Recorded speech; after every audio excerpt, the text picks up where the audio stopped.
off your knees, girl. Get up. Stand face to face with your God, oh God, and find out what you are. Hello, my name is Human. Hello, my name is Human, and I came down from the stars. Hello, my name is Human. Welcome to the My Name is Human, Earth 2.0 podcast brought to you by MyNameIsHumanPod.com. I am Human Hazy.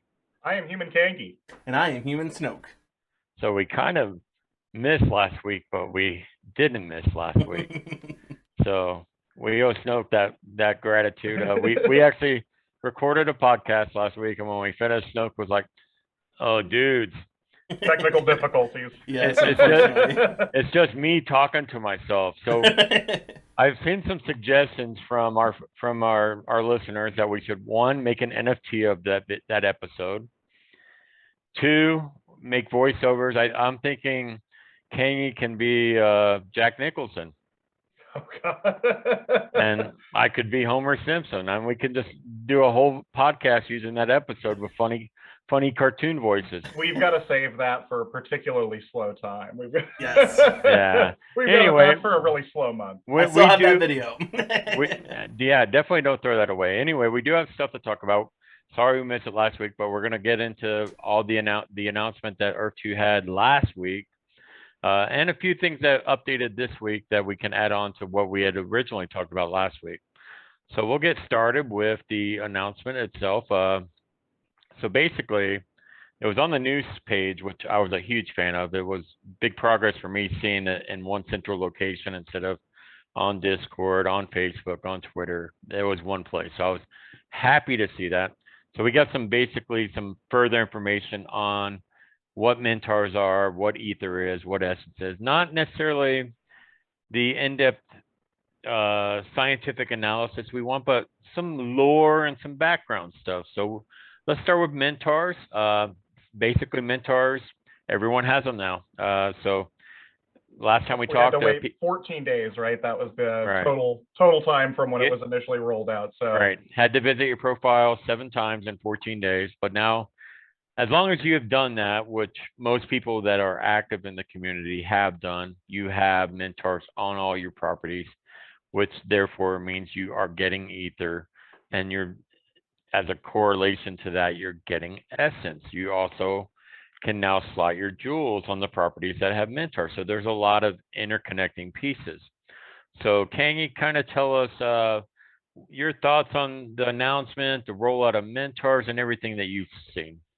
Well, I do think it's interesting that and I know we'll talk about E-ther and Essence in greater detail, but the Mentars have to go through, both of those steps, because it doesn't seem like, as it stands, there's just like a use for E-ther directly. So it's like, why would you not just convert it anyways? But anyhow, I did find one interesting quote in the announcement that says, Mentars are normally the first structure on a player's land, and once instantiated, will always remain in place so long as that property remains whole and is not subdivided, even if it moves.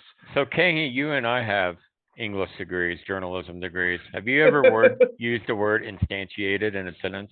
No, that's a first, and there's a good opportunity for me to use Google to.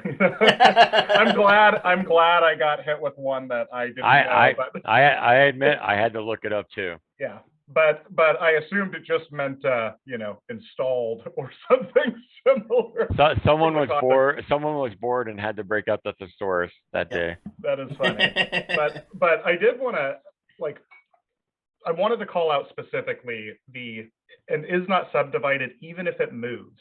Like, what do you think the even if it moves means, Snoke? I took that to mean, initially I was thinking, oh, if it moves, meaning if it sells, but then I was thinking, well, they would use the term sells. So now are we talking about the ability to, I don't know, like potentially move the plot that you have within a nation or something like that? I mean, Snoke, what was your interpretation? At first, like you said, I kind of thought like between selling and back and forth, but after having Mentars out now and actually being able to look at them on the profile and on your properties, I think it might be a little bit different, because if you look at your properties, there's only one Mentor on the whole property. So if you have like a 750 flex, I think that you can move that Mentor to a different part of the property, maybe. You know, I never even thought of that. Mainly because once we start building on the properties, if that Mentor is in the way, you can't really build over. Well, I don't know if you could or not, but that's what I'm thinking. Maybe it might mean to move by that. Another fun fact about that quote was that it did confirm that a subdivision will be happening soon as well of the property Right, sizes. and so the point I took away from that is that they want to incentivize not subdividing. So Right. the kind of made it look like subdividing would actually be a negative thing for Mentars. And the question I had, so say you have a 750 and you decide to subdivide it into 15 50 tile properties. I'm assuming you're going to get 14 more Mentars on those properties. And how is that going to impact your E-ther and Essence creation? Is that going to decrease it or increase it, or is it going to stay the same? You still have 750 tiles, but it's not the same size property. So it'll be interesting to see how that correlates to E-ther and Essence production. And on a note King you talked about earlier, I really don't understand the whole Mentor to E-ther to Essence thing. Why doesn't just not go to Essence? Like that E-ther step seems totally useless right now. So I'm thinking there has to be a purpose that they're doing that. Otherwise, to me, it makes no sense. Why is there that intermediate step? So I'm hoping we get some clarity on that in the future, because right now it's just an added step that isn't needed. Yeah, and one thing I was thinking about, they're obviously incentivizing, as you mentioned, keeping your larger plots together. But I was thinking, what's a reason you might want to subdivide? Like I recently had a large Italy class 3 plot, and it can just be challenging to find people that have the liquidity to buy like a $1,200 plot. Or even my Caesar's plot is a good example. Like say I want to absolutely. Say I want to keep 40 tiles for myself and sell the other 120 in 10 tile plots. People that would be lucrative 10 tile. People would be willing to buy that 10 tile plot for a much lower price than the whole $7,000 or $8,000. They might pay $500 for 10 tiles at Caesar's Palace. Yeah, USA is a fantastic example because your per tile price is so extreme that anything that's over a couple dozen tiles. And those people who got in super early, if they own the flex, I mean that's market value is over like $50,000. So yeah. You can break it down in, like I said, 10 tile plots and sell it for $500. People are much more likely to pay $500 for a 10 tile plot in USA than they are $10,000 for a 160 tile plot.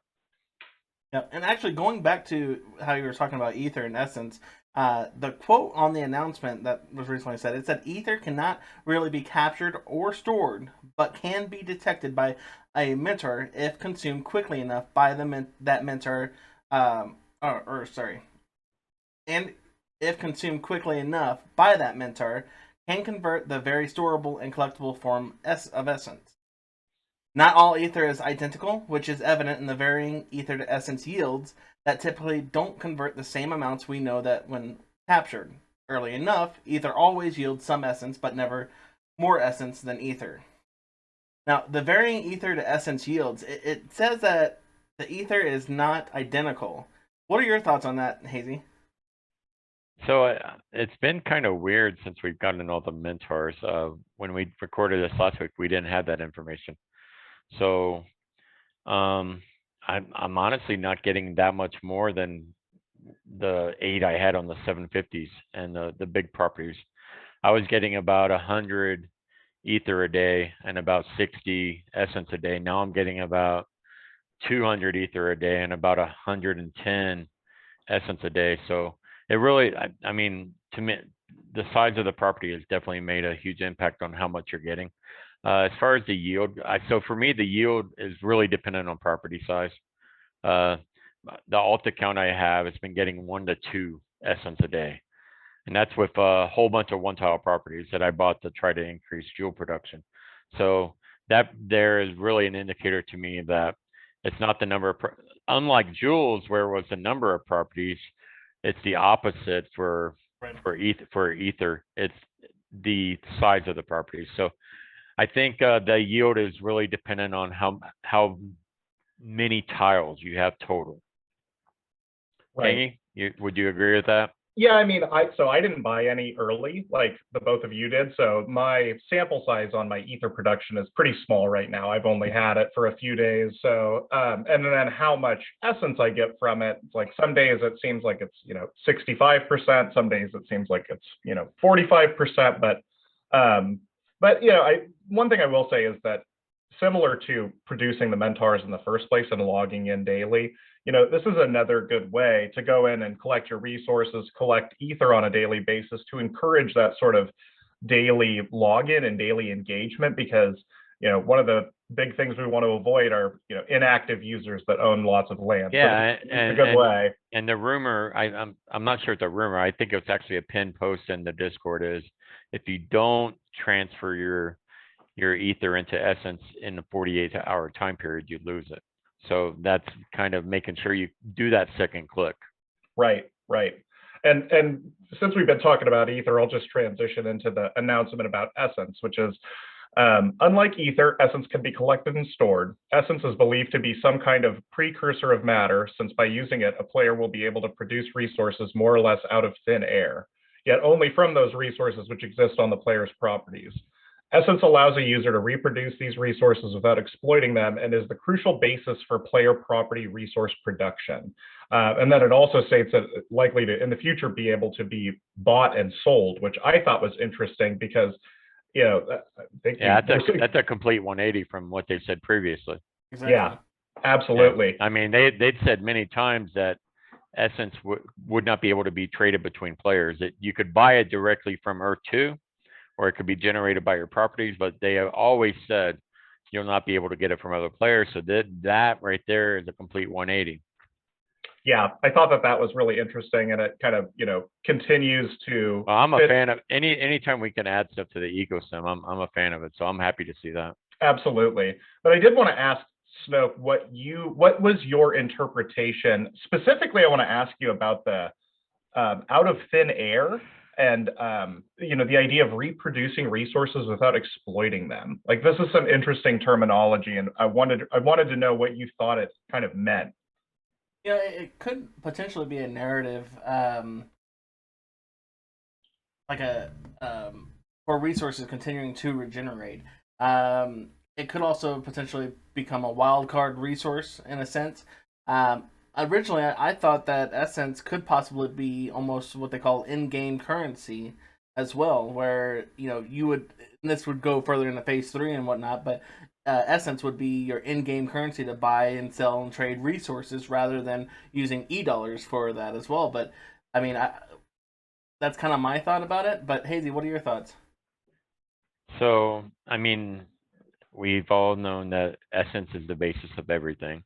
Exactly. And we've known that for resources, essence is going to be tied hand in hand. So what I'm wondering is how they're going to correlate the two. And that's where we're all speculating right now. Like, so we know jewels will increase the resource production on a property. That's a given because we already see that on the jewels. We know that one small jewel equals a 0.5 increase in that resource.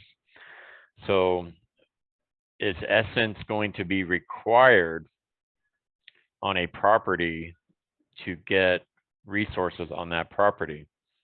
If so, that's going to make it's going to be a really interesting dynamic, and that will probably drive up the price of essence if that's the case. But it's hard to figure out exactly where they're going with that. But my thought is that you're going to, in order to get resources on a property, you're going to have to do something with essence on that property. You're spending it in some way. It's some sort of energy to extract the. Right. So if you have 200 properties, if you don't use essence on all those properties, you're not going to get resources on the ones you don't use essence on. So you're going to have to pick and choose really where you're kind of deploying that essence.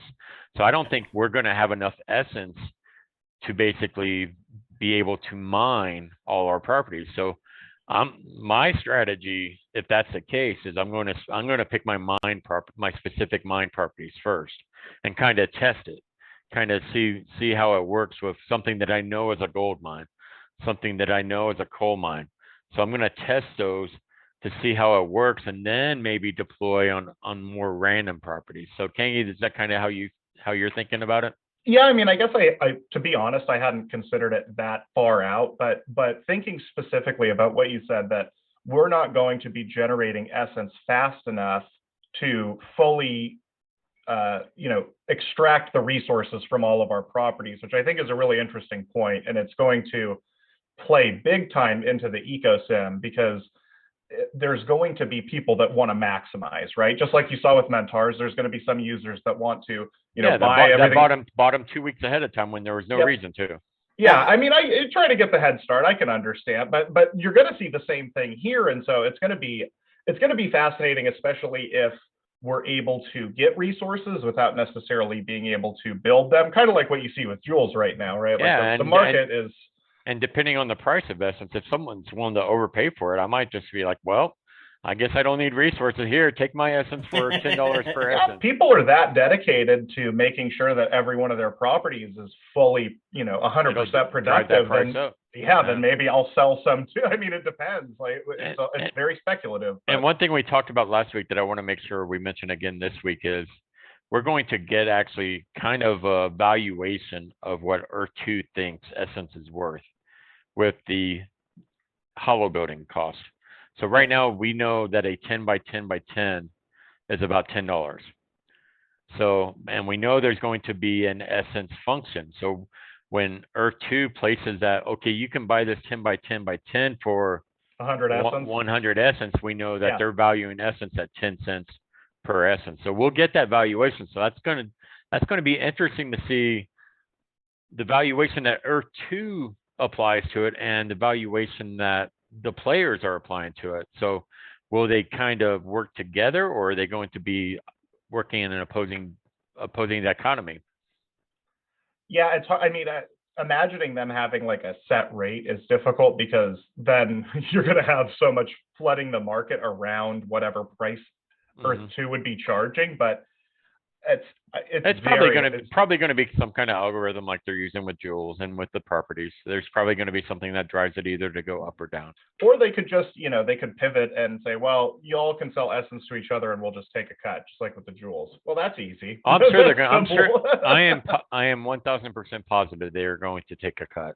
Yeah, for sure. Well, and another thing to think of, as you said, if they start buying and selling between people, and earlier you stated that they're probably not generating enough essence to do the resources on all of their properties. You get these big players that want 100% resources gathered from each and every one of their property.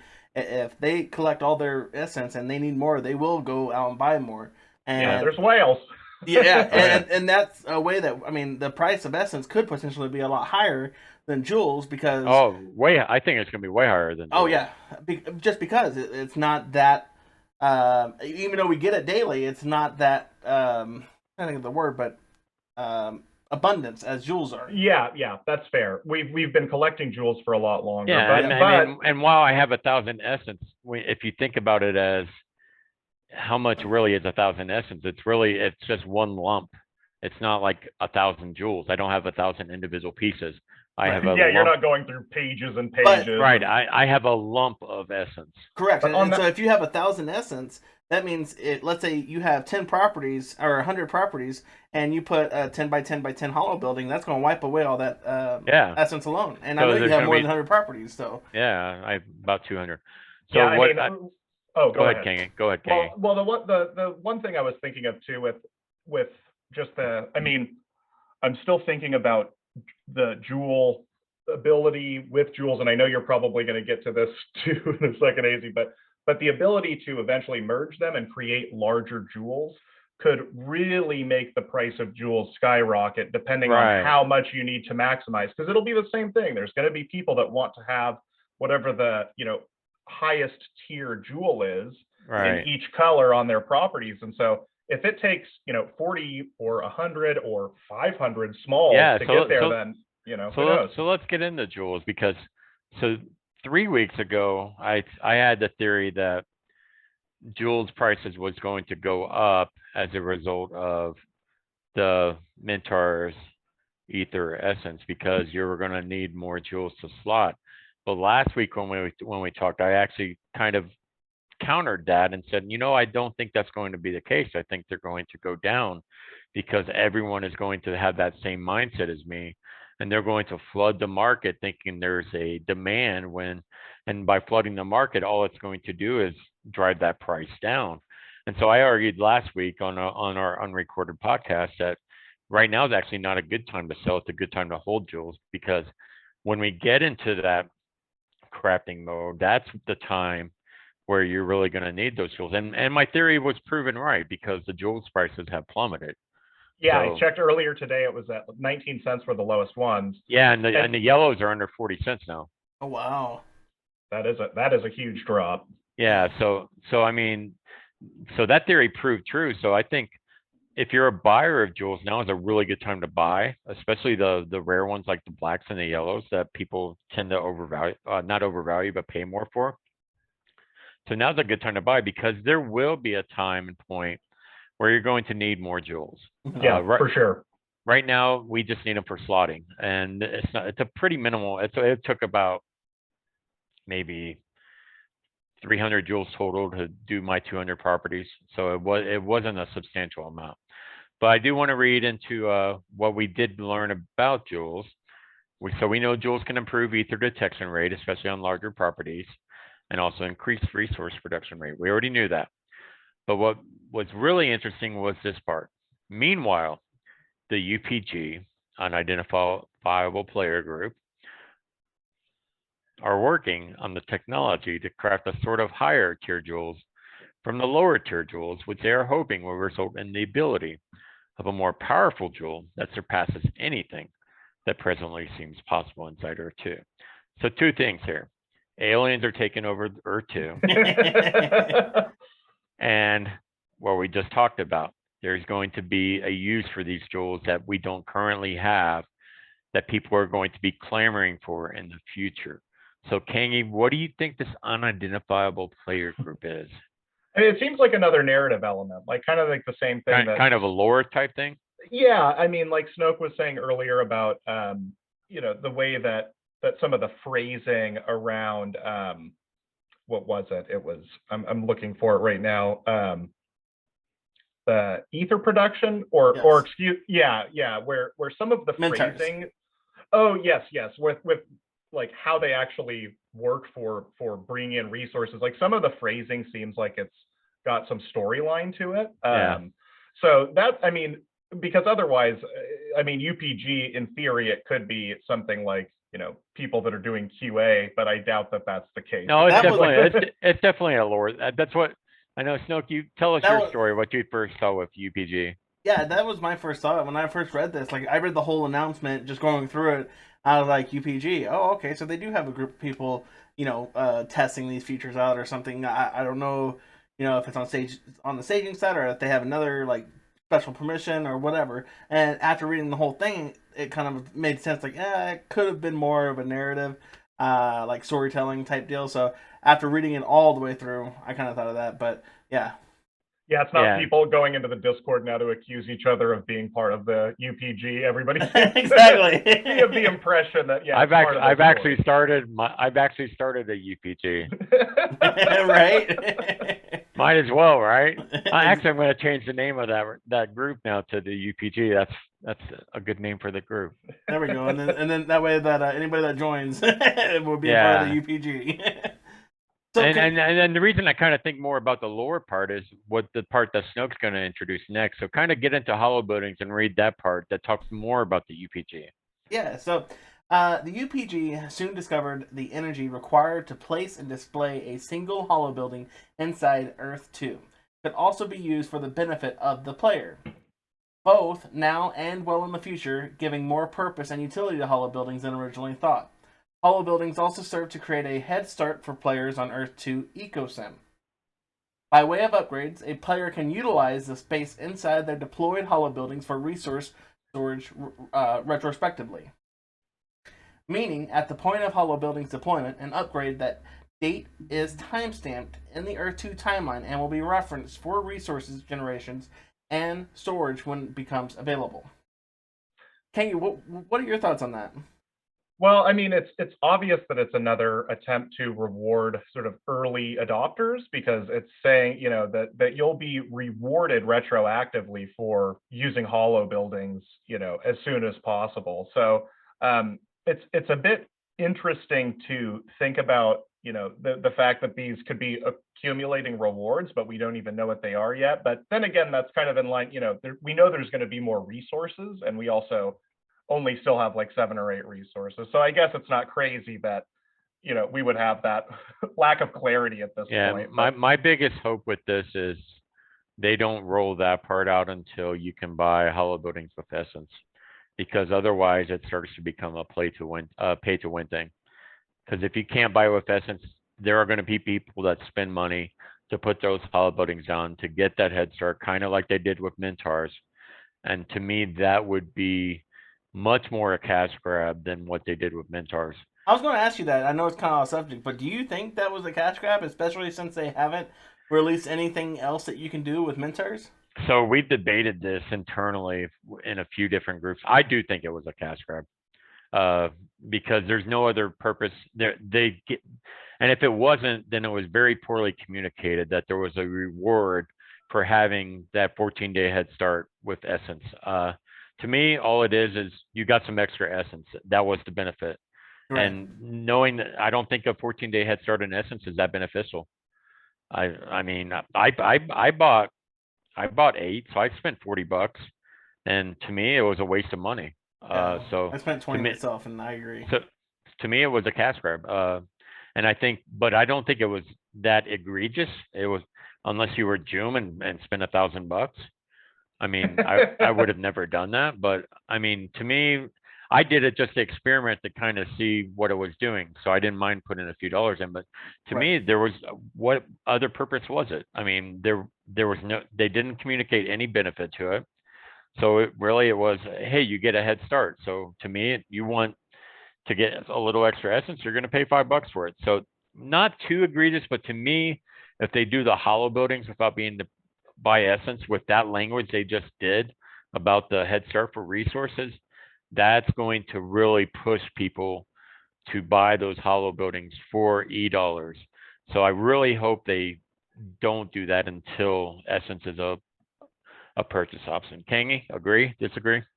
Yeah, I mean, not knowing what the actual value is at this point, it's hard for me to say. If you spent $5 on day one on a 750 class 1, could you have generated enough E-ther to Essence for that to have been worth it over that 14 days?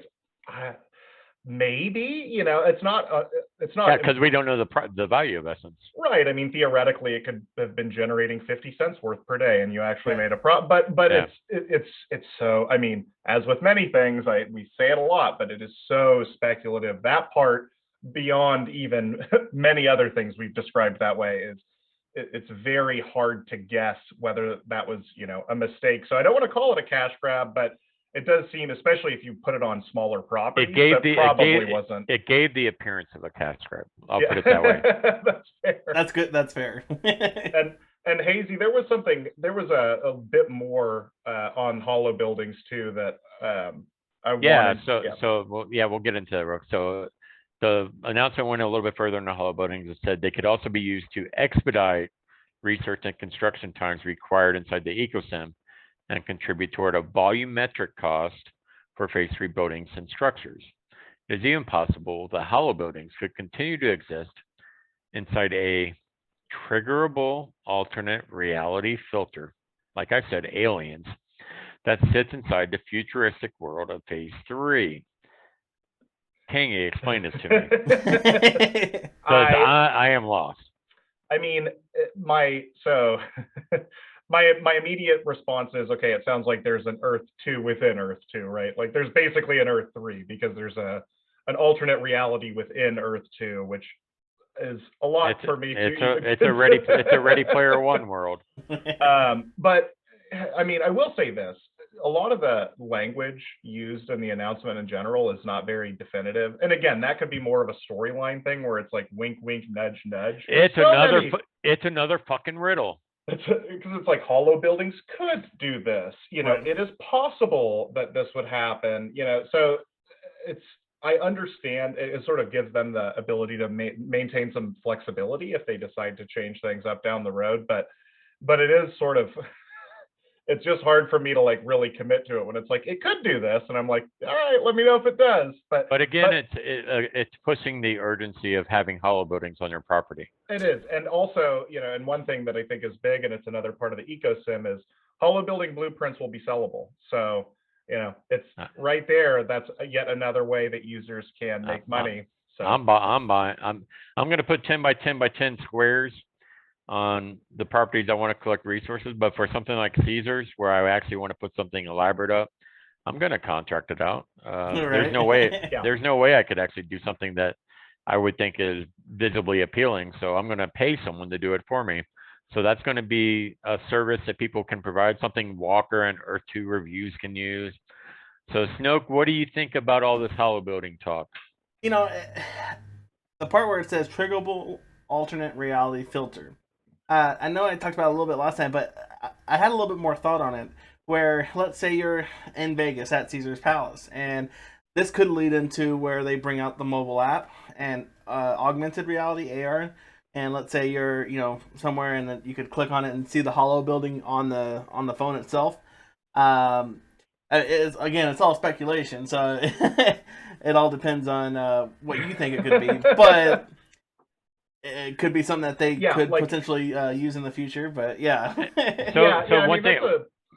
Oh, go ahead, Hazy. One thing I wanted to talk about was that volumetric cost for phase 3 buildings and structures. So what I'm thinking here is it'll be a discounted price towards putting on the final design.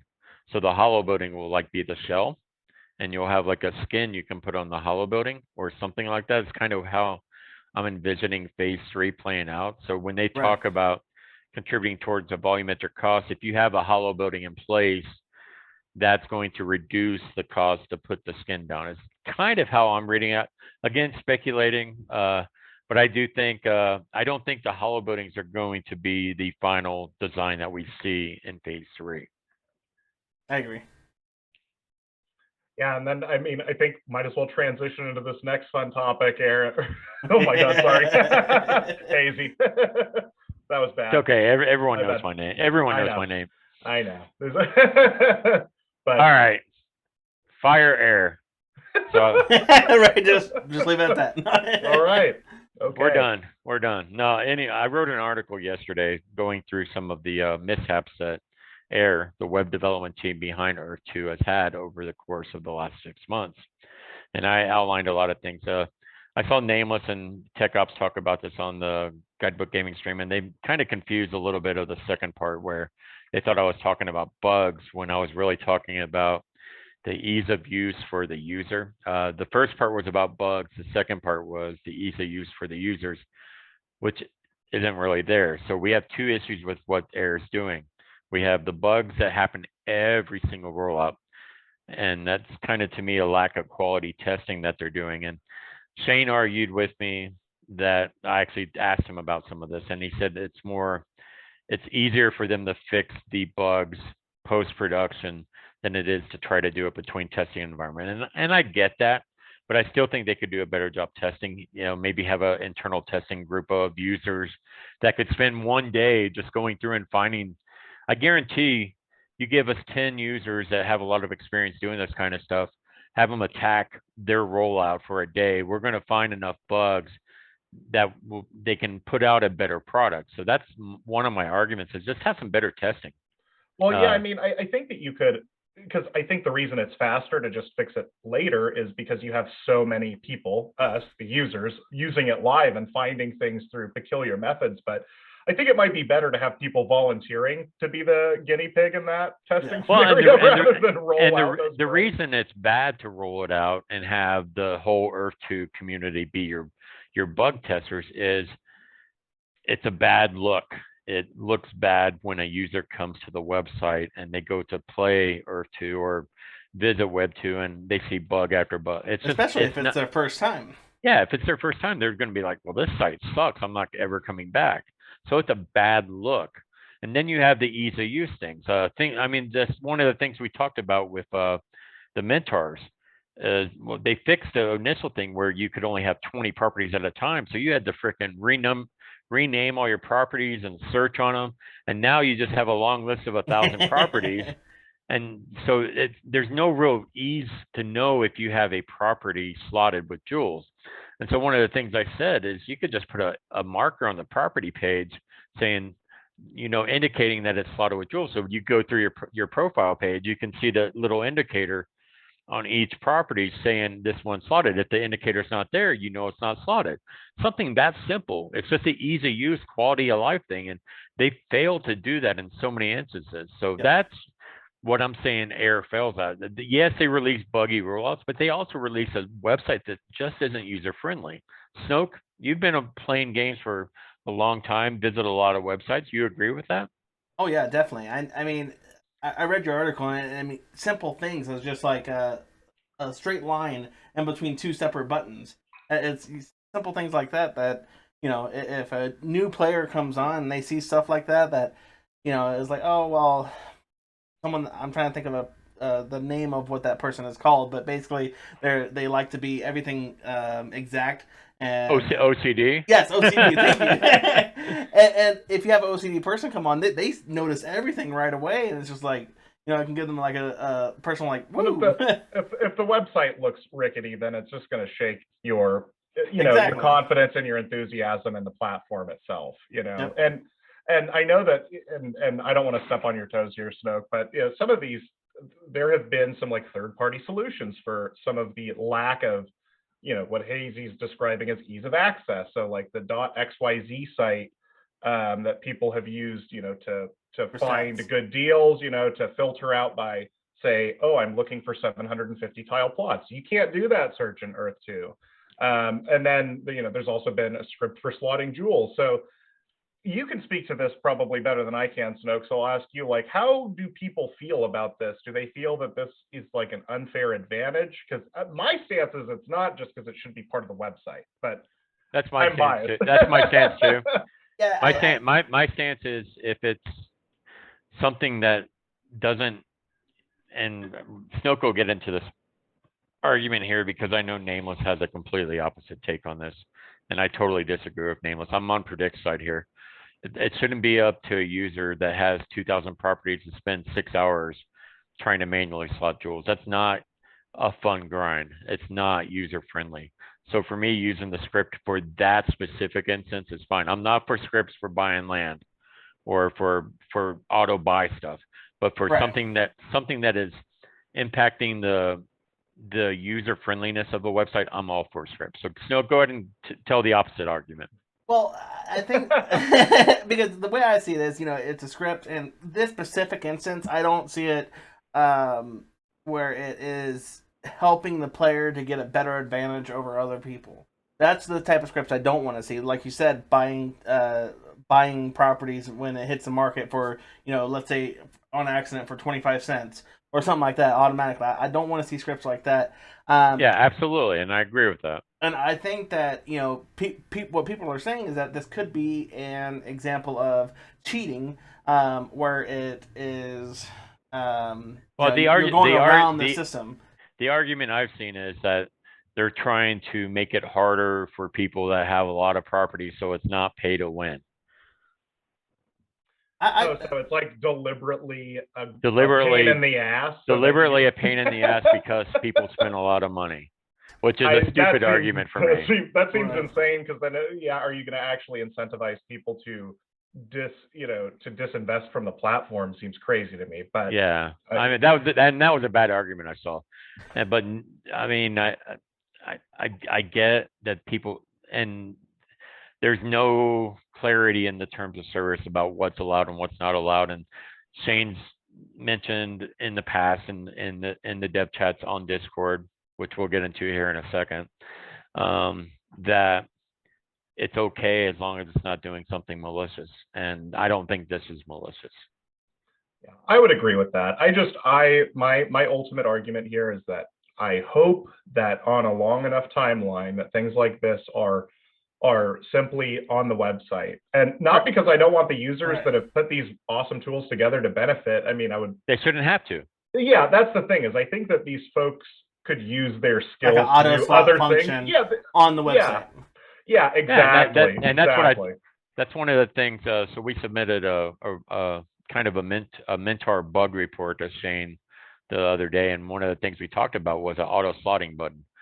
You can click a button to auto slot, and you can pick what jewels you auto slot with. You can pick random, you can pick the color you want. It's a 2-button click, and you could just put it right on your settings page. It wouldn't be that difficult, and that's the kind of easy use thing that Earth 2 needs to be thinking about. Because if they think people like manually dragging 1,000 jewels over to their thing, they have another. It's the most ridiculous. I only had 200 properties, and I didn't use the Mihas script, and I hated it. Well, and we're talking about earlier the UPG, the crafting of lower tier jewels into a more powerful jewel. That's going to then require users to potentially remove the jewels, do this. It's like that is then drag process. Drag them into their heraldic cube. Yeah. hit the transmute button, then drag those into the cube again because they became a bigger jewel.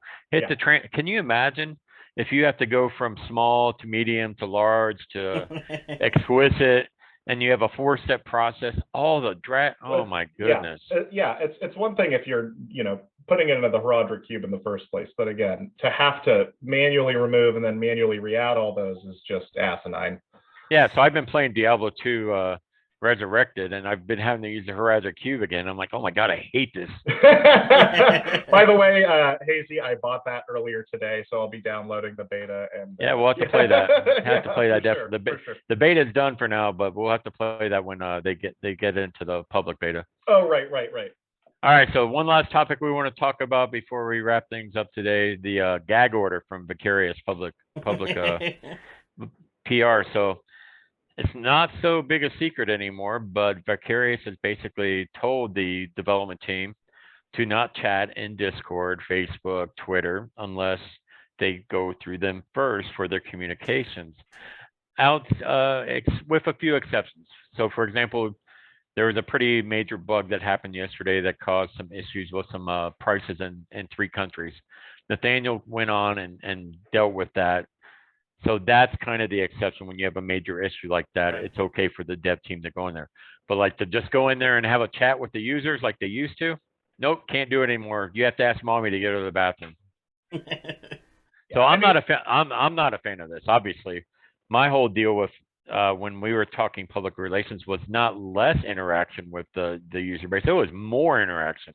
So the fact they're doing this kind of really, I get why they're doing it, because they want to kind of calm the drama down. And the more times you have the devs talking, it gives people more reason to attack it. But I think it also really kind of dampens the enthusiasm of the community as a whole. And that to me is a bigger negative than people nitpicking at things that Shane and Nathaniel and Wolfgang say. So Kangi, what are your thoughts on this?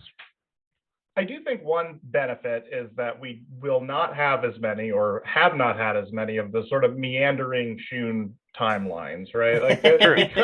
That's true. That's kind of a scorched earth solution, right? No communication means you're not going to get like these sort of gray area timelines. But yeah, one thing we talked about before, Hazy and Snoke, I know one of you had mentioned this in a previous episode, like when Erin from the PR team was talking about the Earth 2 Discord, she described it as any other gaming community, which I think is fair. I don't have any delusions of grandeur about this group, but I do think that there are some subcategories. There's a difference between a community for a game that does exist and one that doesn't, and a game that does have people with 5 and 6 figures invested in it. Yeah, that's a big difference. I mean, yeah, like there's substantial money involved, and like I played Diablo, and that's basically a $50 one-time investment. Right. Yeah.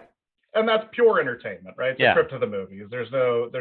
I mean, unless they opened up like a D2 auction house, right? So, they had one in Diablo 3, and I loved it. I know, but those are, that is a difference. And I only mention that to say that, some folks have a lot of money invested in it. And so some of the communication, It's important. Again, I appreciate some of the immediate results and, not getting, and sometimes like we got conflicting information that probably could have been avoided with better PR, but yeah, I totally understand where you're coming from, Hazy. And Snoke, what's your reaction? I know that you're somebody that enjoys seeing some of the devs in chat, like Wolfgang and Nathaniel specifically. I think it's always a pleasure when you have them communicating, especially with people that are highly invested. And it pumps the community up whenever one of them come in for. Oh, exactly. Bit. I mean, you see every Discord being like, "Oh my gosh, someone's in the chat." Every other Discord that's involved with her too. I mean, you always see it happening, and I agree. I think it does pump up the community, and it's even nice just to get to know the devs. I mean, there's been times where they had like general Q&As, like, does pineapple go on pizza? Just simple stuff like that. It's nice to know that. Don't get me started. Now, to me, I gotta ask. What do you mean by that? Those questions. To me personally, it's kind of nice because I remember at the very beginning, even when they did that very first town hall video they did or whatever, they did it because people didn't think they were real, and so it's kind of nice to have them have that human interaction in place. But me personally, hey, that's bringing that up, Snoke. That's a great point. That would be one thing they could do that would, I think, be that would make up for some of the lack of. Dev stream. Gen Chat is do another dev stream. So I did see that Chris Bot put out a Survey Monkey poll for questions about a potential dev stream. So I recommend people going to the pinned post in the Gen Chat, filling out that survey, filling it out in depth. Don't just leave it. So if we have a potential for a dev chat, that would definitely be a good step in the right direction. So I'm hoping we see that soon.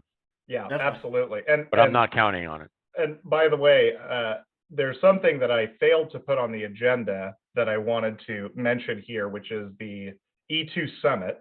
That's a good thing to wrap up on. So let's talk about that. Yeah, so Snoke, I think that it's probably most appropriate to kick it over to you to talk about this a little bit, what the sort of tentative plans are. Yeah, so it's Earth2 Community Summit.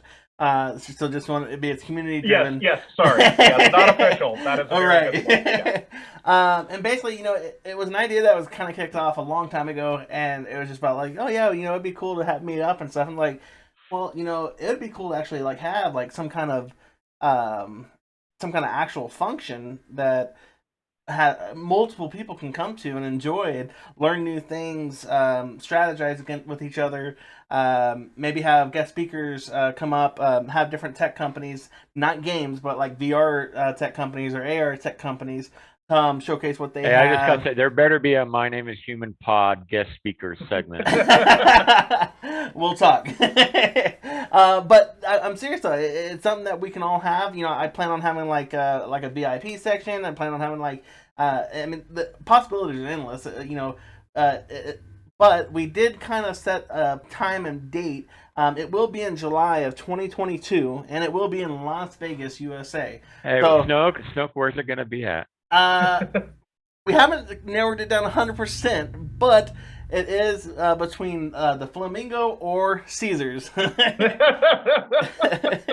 I vote number 2. Right, and that's honestly where we are leaning towards, because the Flamingo, it's, The Caesars, everybody knows Caesar Palace, so I think that's more expensive, but also a more VIP experience. Yeah, you stay at Caesars, and then you wander across the street and you gamble at Flamingo. They're right there. You got your $25 blackjack table. You got your $25 blackjack table at Caesars, and then you got your $5 crap table. $5 blackjack at Flamingo. Yeah, so you'll see me at the $5 3 card with a Bloody Mary at 11 a.m. Yeah, right. So more to come on it. I have a couple people that's helping out. We're gonna have a video coming out soon, kind of excite people about it. I have a website coming up about it soon as well. All within the next couple of weeks. So stay tuned. And I'm excited to share it with y'all. Yeah, we'll definitely keep talking about it on the pod too. Yes, indeed. And we'll provide links through our show description when appropriate. So, all right. Well, I think that's about it for this episode, and hopefully the audio works, and we don't have to do this again next week. No, it works. Okay, good, because I'm the third time I have to talk about this. I might just be like, we're on to the next episode, right? Yeah. We would definitely just move on. We'd be done. All right, so that has been the My Name is Human Pod Earth 2.0 podcast brought to you by MyNameIsHumanPod.com. Hazy out. Kangi out. Snoke out.